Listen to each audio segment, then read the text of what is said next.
Dan saudara, untuk membahas soal pidato Jokowi di Rakornas PAN yang menyebut jangan salah memilih koalisi, kita akan bahas. Saat ini kami sudah bersama dengan Adi Prayitno, Direktur Eksekutif Parameter Politik Indonesia. Selamat sore Mas Adi. Selamat sore Mas Ibrahim. Baik, Mas Adi, tadi bicara soal pidato Jokowi jangan salah pilih koalisi. Apa yang Anda baca soal maksud tujuan dari kalimat ini?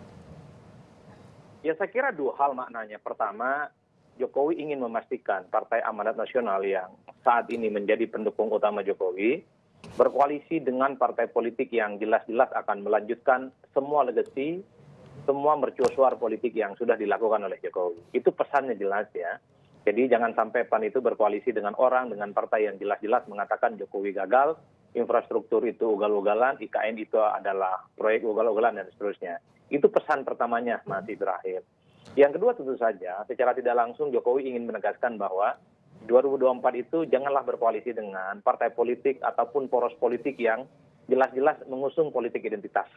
Karena Jokowi di berbagai kesempatan mengatakan bahwa di 2024 jangan menggunakan politik identitas yang jelas-jelas telah membelah politik Indonesia, terutama Pilkada 2017 ataupun Pilpres 2019 yang lalu. Dua variabel ini yang kemudian menurut saya bahwa pesan politik yang disampaikan oleh Jokowi dalam raker.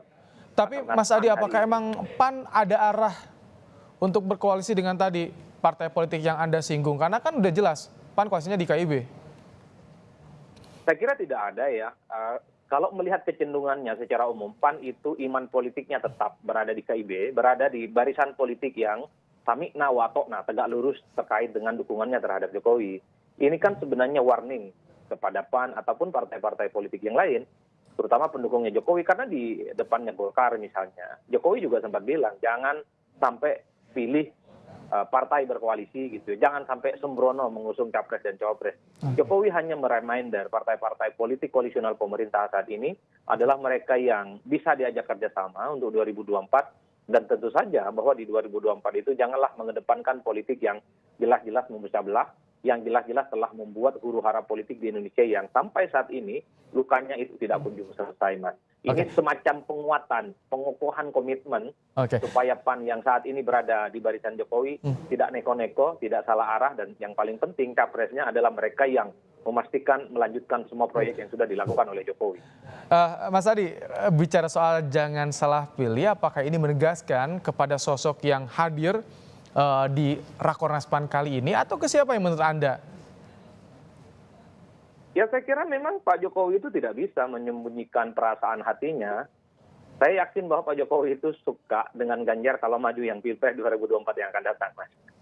Jadi itu yang kemudian sebenarnya sudah menjadi rahasia umum. Cuman kan Jokowi tahu persis persoalan capres dari PDIP itu menunggu fatwa ketua umum mereka, Megawati Soekarno Putri. Jadi sekalipun gestur tubuh, bahkan di berbagai kesempatan Jokowi mengendorse Ganjar Pranowo misalnya, tapi tidak serta-merta menyampaikan ini secara eksplisit karena itu dianggap takut mendahului kehendak ketua umum partai, dan tentu saja Jokowi tidak mau ada resistensi. Tapi kalau ditanya rata-rata siapa jagoan Pilpres 2024, pastinya jawabannya adalah Ganjar Pranowo. Itu pertama, Mas. Yang kedua, ya silakan Mas Adi. Yang kedua, kan sebenarnya kehadiran Ganjar Pranowo di acara PAN, apalagi ada Jokowi, pastinya ini sudah izin ke PDIP. Ini soal akhlak berpolitik saja. Kan banyak partai yang sebenarnya mengusung Ganjar Pranowo, misalnya beberapa waktu yang lalu PSI misalnya. Tapi karena dia nggak izin, maka mendapatkan resistensi. Saya yakin Ganjar datang ke PAN ini pasti seizin, sudah kulon ke PDIP di mana tempat Ganjar Pranowo bernaung gitu ya, termasuk Jokowi ada di dalamnya. Jadi ini sebenarnya untuk menghindari friksi, tapi yang jelas Ganjar Pranowo hadir di PAN ada Jokowi ini menjadi sinyal kuat. Betapa Jokowi itu sebenarnya dari hati terdalamnya tentu berharap Ganjarlah yang nantinya bisa maju. Di situ apalagi ada Erick Thohir yang belakangan ini sudah mulai dipankan, Mas. Jadi ini ada sinyal duet gitu yang sangat mungkin di endorse PAN. Bak Gayung bersambut ya Mas Adi ya, dari PAN juga tadi nyinggung juga. Tapi Mas Adi, sebelum bahas soal tadi dua pasangan yang juga disinggung, apakah jangan salah pilih koalisi ini ya, memang hanya ditujukan untuk PAN atau kepada partai lain juga yang saat ini berada di pemerintah? Saya kira Jokowi pasti berpesan ke semua partai-partai pendukung politiknya saat ini bahwa jangan sampai kebersamaan yang sudah dibangun selama 10 tahun, dibangun susah payah, membangun satu platform politik, memajukan Indonesia dan seterusnya, itu bubar jalan hanya karena persoalan-persoalan yang tidak terlampau penting di 2024, Mas. Tentu Jokowi layak khawatir, layak gusar ketika misalnya beberapa waktu yang lalu Nasdem mengusung Anies Baswedan yang jelas-jelas memang secara narasi politik berbeda sejak awal. Ini sepertinya jadi momentum bagi Jokowi mengingatkan kepada partai politik yang lainnya, pendukungnya, bahwa jangan sampai mengusung calon oposisi yang terang-terangan secara narasi politik, secara interest, secara ideologi politik, itu berhadap-hadapan dengan pemerintah. Jokowi hanya ingin melihat siapapun nantinya yang terpilih jadi presiden di Republik Indonesia di 2024 adalah mereka yang iman politiknya sama dengan Jokowi, adalah mereka yang melanjutkan semua apa yang sudah dilakukan oleh Jokowi, entah itu Puan Maharani, entah itu Ganjar Pranowo, entah itu Prabowo Subianto, entah itu Sandi, entah itu Erik, dan seterusnya dan seterusnya. Oke, baik. Nah, kalau soal ketokohan, ada yang disinggung hari ini bagi yang bersambut, Ketua Umum PAN juga menyinggung soal harmonisasi antara Ganjar dan juga Erik. Apa yang Anda lihat? Pujian langsung di hadapan Jokowi. Ya, bagi saya sederhana membaca pernyataan Ketua Umum PAN ya, Pak Zulkifli Hasan. Sejak awal Ganjar Pranowo itu adalah salah satu nama yang masuk dalam nominator capres yang akan dijagokan oleh PAN ya. Bersama nama-nama lain misalnya ada Erlangga Hartarto memang disebut.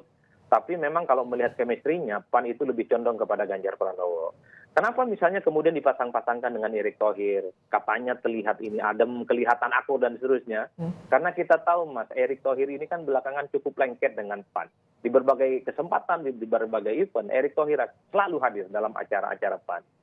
Per hari ini di acara Rakernas misalnya, PAN mengatakan Erick Thohir dengan sebutan saudaraku yang bagi PAN itu adalah orang dalam sebenarnya. Jadi tidak mengherankan kalau kemudian Erick Thohir itu sebenarnya sudah dianggap PAN. Darahnya darah biru, darah PAN, darah matahari putih gitu ya. Makanya saya cukup yakin di perundingan Koalisi Indonesia Bersatu nantinya, Erick Thohir akan coba untuk disondingkan oleh PAN sebagai salah satu opsi cawapres yang sangat mungkin nantinya akan diusung misalnya berpasangan dengan Ganjar Pranowo atau berpasangan dengan siapapun yang nantinya disepakati oleh KIB.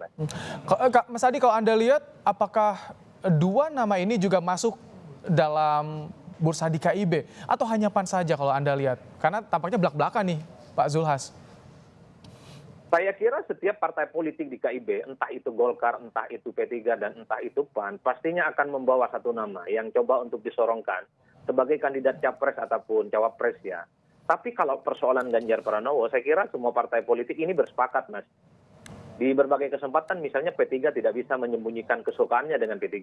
PAN jelas suka, termasuk misalnya Golkar sangat mungkin akan mengusung Ganjar Pranowo dengan catatan misalnya berpasangan dengan Erlangga Hartarto. Kalau Golkar mengusung Erlangga Hartarto, bukan tidak mungkin PAN akan mengusung nama Erick Thohir, sementara P3 akan memunculkan nama lain seperti Sandiaga Uno yang memang belakangan ini juga sangat santer dikaitkan dengan P3.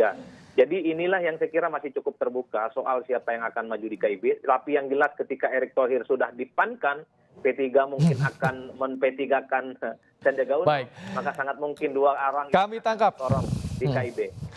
Mas Adi Prayitno, terima kasih telah memberikan pandangannya dalam program Kompas Petang sore hari ini.